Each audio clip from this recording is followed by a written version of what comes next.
Hi, welcome to One Word a Day. I'm Sophie, your pilot into the universe of Chinese. We are going to continue our flight into the deep of this ancient language, my native tongue. I'm gladly to share with you what I know about my language, how it makes meaning. So yesterday we talked about 意表人才.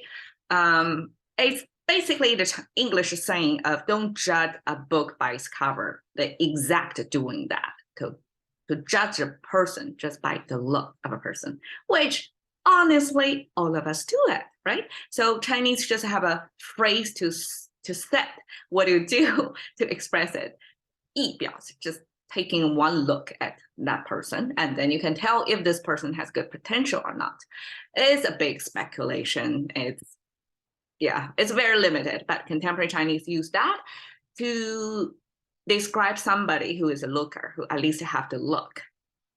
You know, it doesn't necessarily mean it's a real talent because you cannot really tell by the look, but simply having the look, that's 意表人才. So today we have 人才, double characters, and it means that it retains the meaning of 人才, just like 意表人才. 人才 talks about the human potential.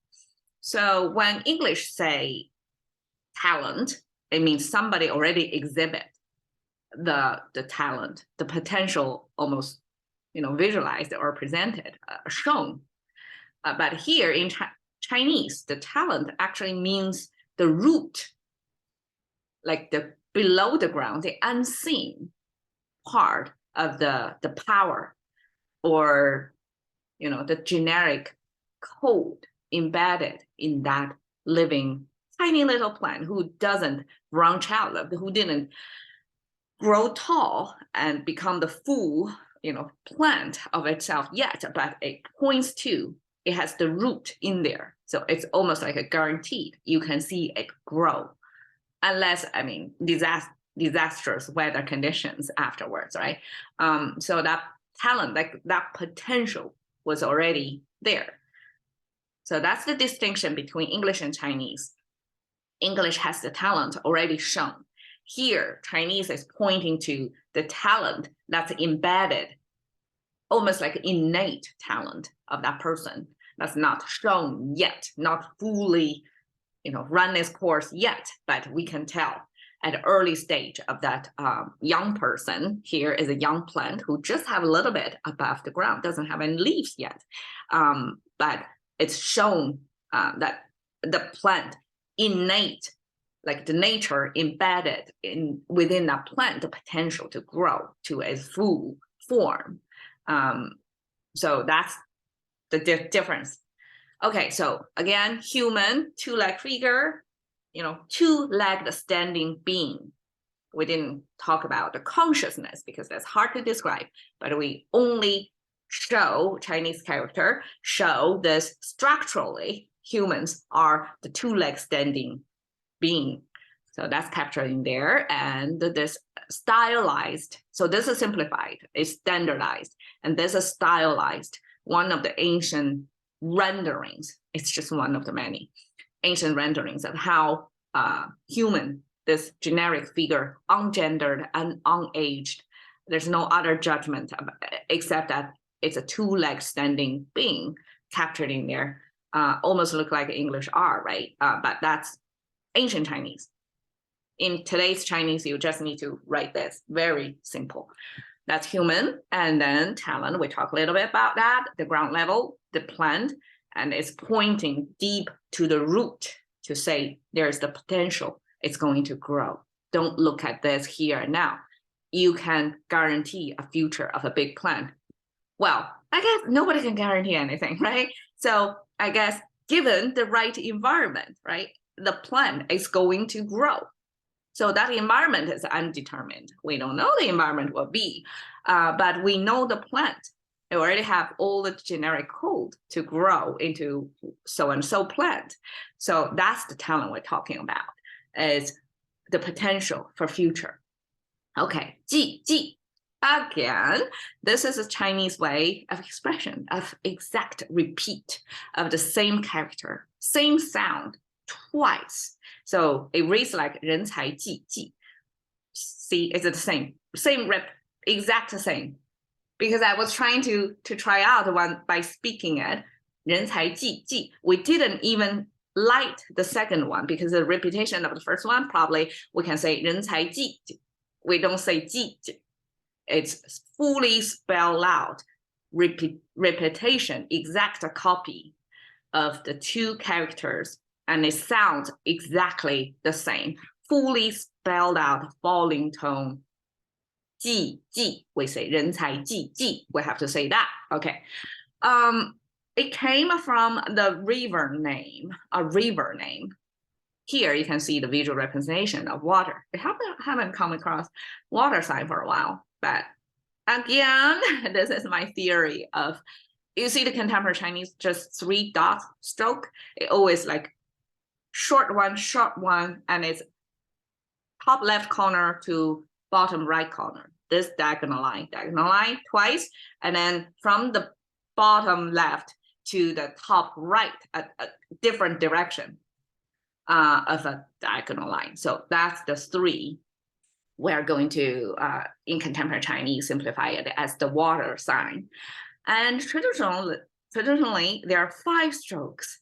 And in a kind of, aerodynamic, it's not aero, it's a fluid dynamic image of this mainstream, kind of a little bit of S-curve. No, it's not an S-curve. It's actually the opposite of S-curve. S-curve is this way, right? This is this way. Okay, so it's mainstream, uninterrupted continuation. And then when it's closer to the bank of the river, more interruptions along the side of the bank, right? And then the water flow going to be interrupted, just depicted like that. So it's a lot more complicated, and simplified version just keep the 3 portion, because mostly it, it's starting from the three starting point, and then one is the longer continuous stroke, the other one is shorter interrupted strokes. Okay, so that's water. And then we have qi on the right side. So this is contemporary rendering of this complicated image. And this image came from the wheat harvesting season, how the wheat looks like. So, here is almost a cute representation of the crop that's already with the fully grown crop, I guess. So the wheat embedded in it, and then use this what do you call it, diamond shape? Okay, diamond shape to embody the look of the plant that's already fully grown, have fruit in it, and that's what we're going to harvest on.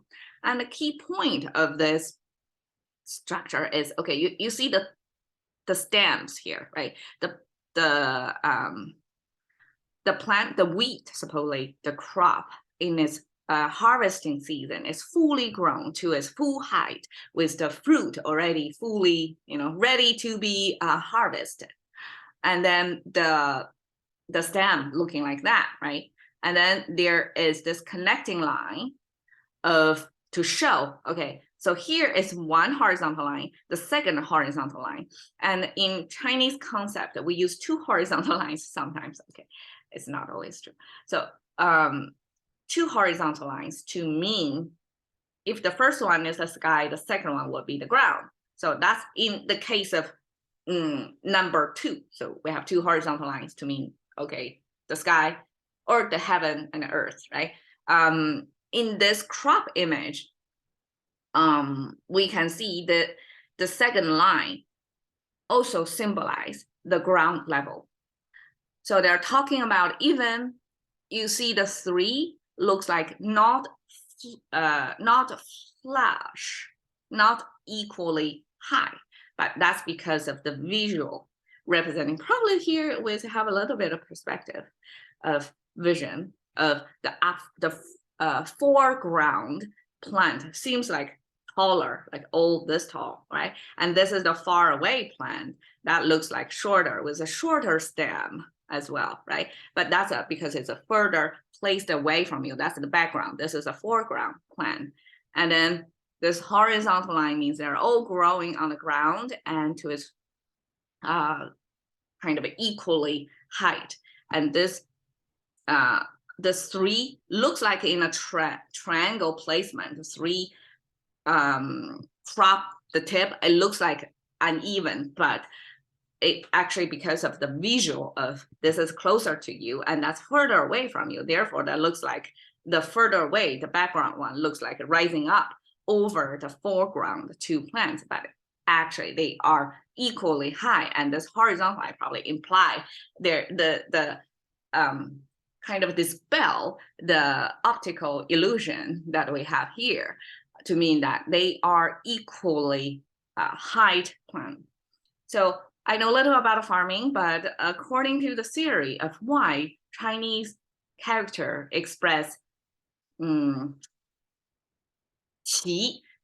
means neat, clear cut, equally bordered,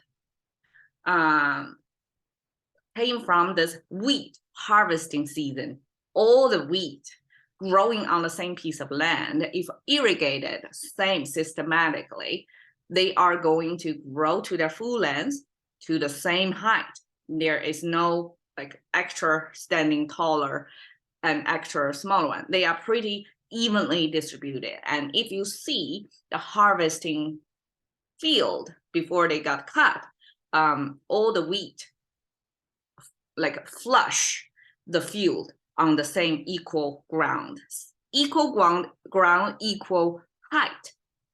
So that's kind of qi. That means it's equally high or equally length, equally bordered. Something about equality. Okay, so we have water, and then we have this equal, and that make these two elements make things more interesting. It's not just plant-based anymore. When it involves with water, they're more dynamic because waters flow.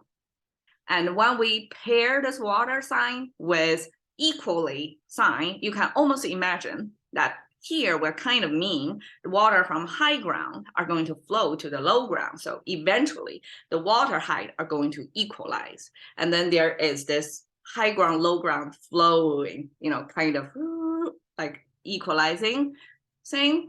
I have two readings on this. So I mean, the character in contemporary Chinese have two major meanings. One is in this context of 人才济济. So 济, I translate it as max. So imagine, because we're talking about qi, here the qi means something matching up to the same height, right? So my understanding is the water and whatever the container of the water, which could be the banks or the river borders, right? That is going to flush equally of the water line to its bank, like the edge of the bank, almost like a fill up your cup to the edge. So that's kind of a qi, like all the way to the flushing point before it overflows to the very brim of the cup, and then filled with water. So that's one interpretation, which is in this context, that means max out the capacity. It's to the full, fill it to the top, to the very brim line.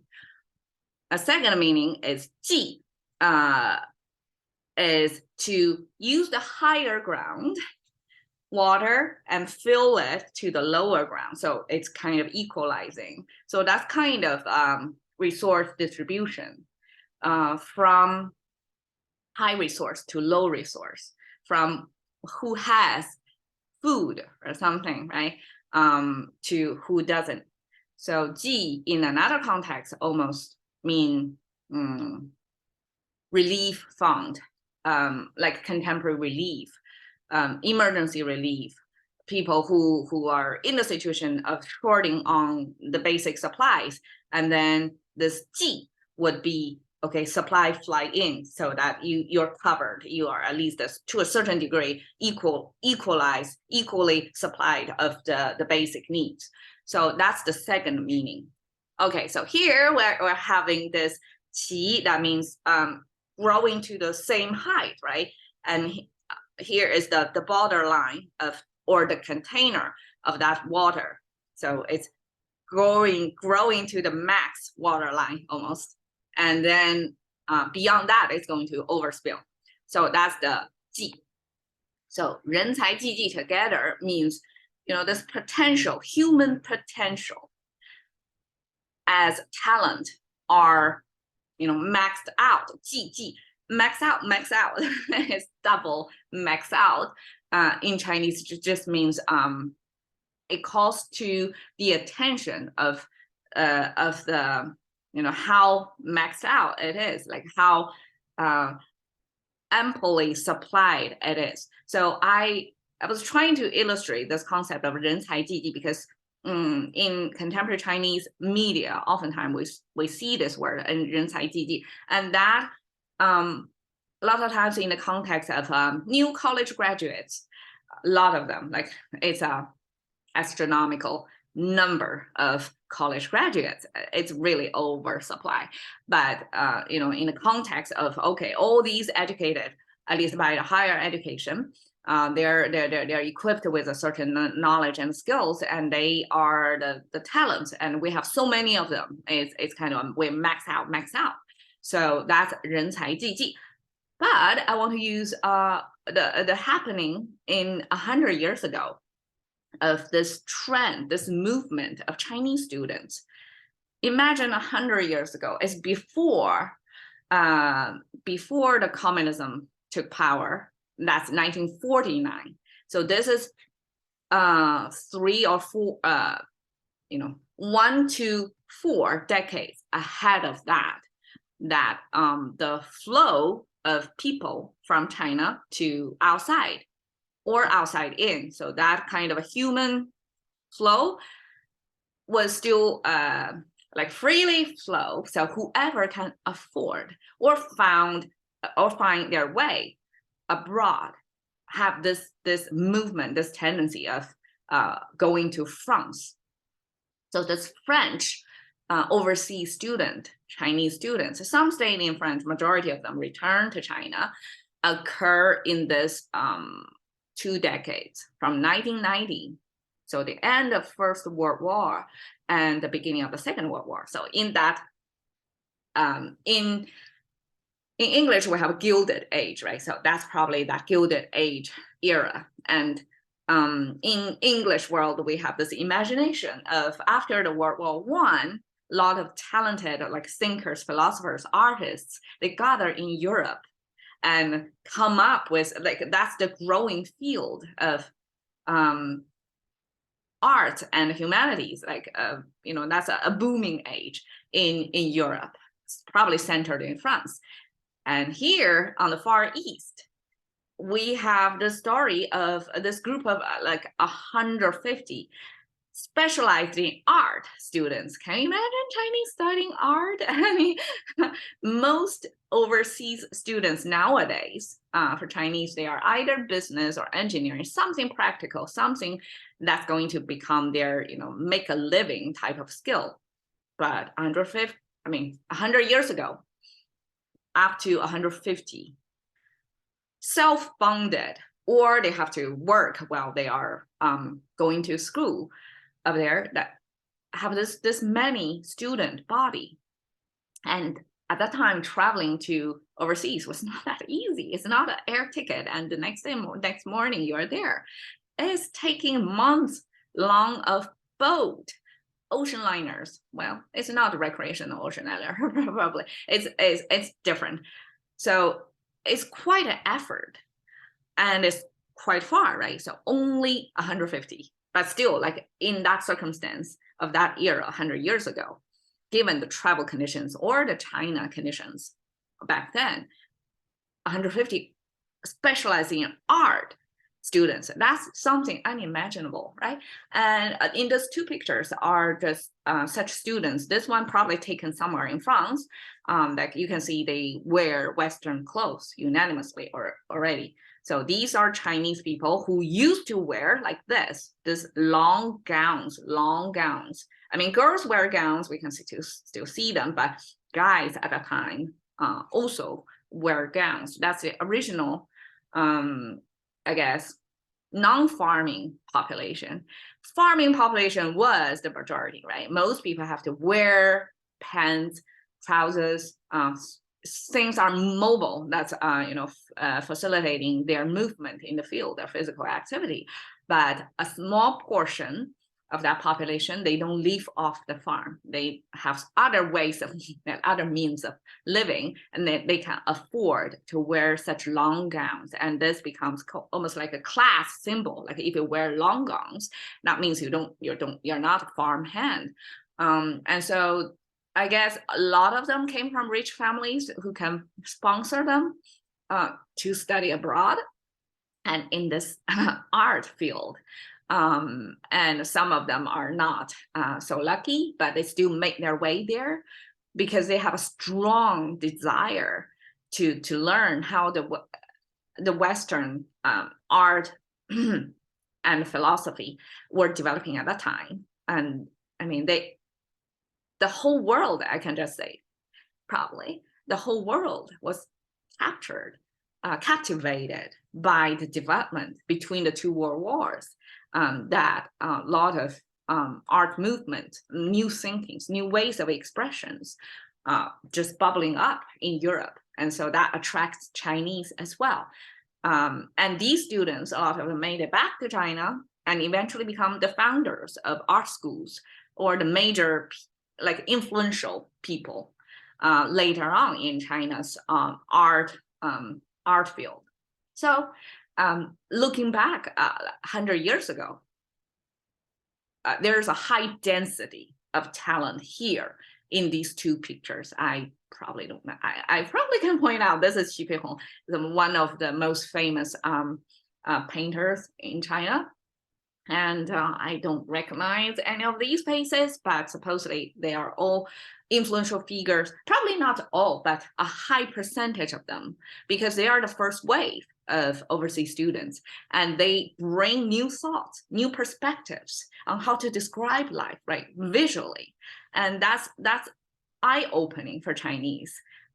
It's way different from the education, the way of looking at things of thousands of years ago. So now, almost like for the first time ever, it's not that far from the Titanic era, right? So this cross-ocean transportation, once it became available, and Far East people was just as captivated as North America or South America people by the civilization, kind of a movement, the bubbling, the blooming age, the gilded age of Europe. So they make themselves there, get educated, and bring back. So that's 人才济济. I want to almost like form the contrast of this is kind of a true inspiring educational endeavors by individual Chinese that they tap themselves. They not necessarily put themselves on a global map, not necessarily, but at least they go outside and take in